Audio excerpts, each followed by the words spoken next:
magaalo dhacdo meel istaraatiiji golof af cadan kana mid ah albaabadii ilbaxnimada geeska Afrika laas qoray waxa ay soo martay waayo cajiiba laas qoray taariikhdeedu way fog tahay waxa la soo xadin karna jamaa qarni buu bedelaa waxa ugu horeysa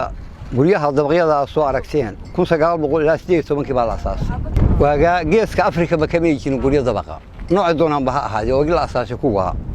marka waxay ku keenaysay xadaarad iyo ilbaxnimo iyo isku duumni bay lahayd wajigeeda maanta ka sikow xilli ayay lahayd marso ku xirta adduunka oo maciishadi ka soo degto maal kalena laga dhoofsho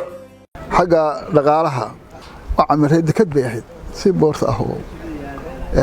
wadan dad badan ku xiran yahay yani area-do dhan iyada dekad ah xilligii laas qoray calan waleeynayay waxa ay fadhi u ahayd hogaamadii saldanadihii kala dameeyay ee deegaanka ka ariminayay sidoo kale waxa dhulkan ka jiray tijaar isku xirta balad iyo baadiye labadaba waxa fadhiyi jiray marka dad reer magaala bacdan joogi jiray oo mudaqadan u dhashay dadkan iyo dadka halka jooga oo isku xirnaayeen dadka miyiga xoolo dhaqatada iyo dadka magaaladan isku xirnaayeen ninka halku yimaado xoolihiisa halka dhoofsada faleenku dhoofsada tanuu kana kaga bacmishriya kana lagu wareejiyaa koosa lagu sii wareejiyaa koosa xoolaha la soo siiya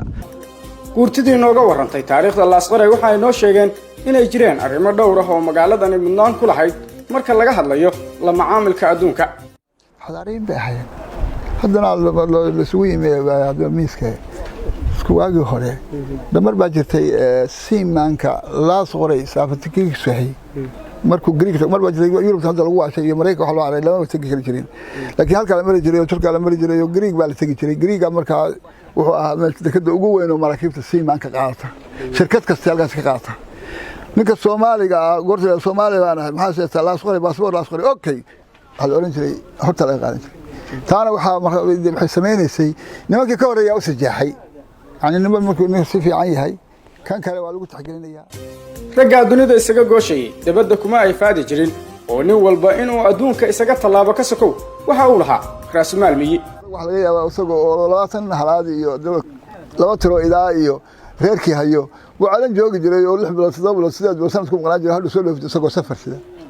reerkii badii habartina iyo reerkii la wado geel iyo ariga iyo xoolaha dhaqaayo waa jirtay حاجة استحقالك حتى مركز محل نقطة إلا سكون نقطة لقن كوعجيب دعوية واحد جت لقن هالك كتير وأنا ما يرجوجين على ينادف سنين سلطة ما قالوا إنه كلام كانوا معها ولقن حذاري أو حذر مئة وأيام الله كانوا يلقوا لكم كتير لا صورة مقالة قرنية ذا كلا دوني لما عامل يسي ما تحال كذا وقالوا سهل اللي يدي وعناية يسوع مرتنا وهكذا ده بلو الدولة دي الصومالية oo halkan laga hirgeliyay warshadan oo aan ku eegi doono sheeko gaara markaas gudoomiyaha laas qoray in noo sharaxo deegaamada degmada laas qoray hoos yimaada degmadan waxay ka kooban tahay laba qaybood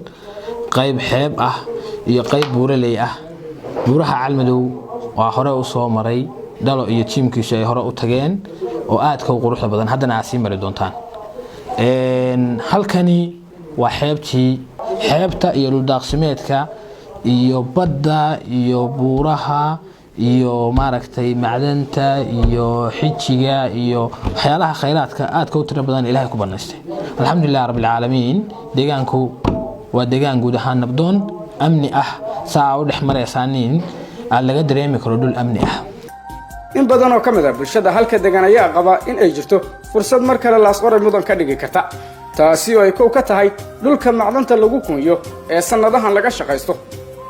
iyo buuraha calmadow oo iyaguna hadana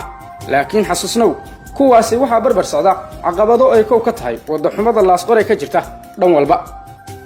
halkani waa jidka boosaaso ku xira magaalada laas qoray oo rafaad laga maro in badan oo kamid ah dhawaan ayaa guurtida deegaanka iyo maamulka degmadu dhagax dhigeen dhowr iyo 10 kiiloomitir oo aan bacaad la mari karin waxa ay rabaan in ay ku dhisaan isku tashi iyagoo oo dhowraya bulshada deegaanka dal iyo dibad labadaba dawladana ilqoorta uga jeeda